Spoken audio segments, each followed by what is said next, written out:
100 টাকায় মেলা ঘুরলাম আমি। 100 টাকা মা হাতে ধরিয়ে দিয়েছে মেলা ঘোরার জন্য।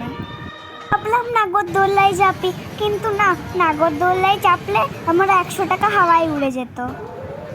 পরে এগিয়ে গেলাম মেলার দিকে, তাই চাপবো না বাবা, মাথা ঘুরে যাবে বম বম করে।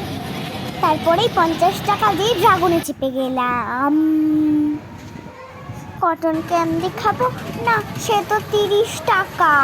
ঘুগনি খেলে পেটটা বেলুনের মতো ফুলে যাবে।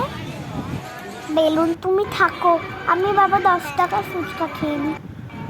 10 টাকায় 5টা ফুচকা খেলাম, তাহলে আর বাঁচলো 40 টাকা। নিয়ে 10 টাকার আইসক্রিম খেলাম। টাকা দিয়ে 1 প্লেট চিকেন পকোড়া নিলাম। কিন্তু জানো, মানা 6টা চিকেন পকোড়ার থেকে 3টে নিয়ে নিয়েছে, তাই তোমরা কিছু ভেবো না। হয়তো 30 টাকায় বেঁচেছিল। ফুলগুলির মতন মুখ নাড়িয়ে চলে এলাম।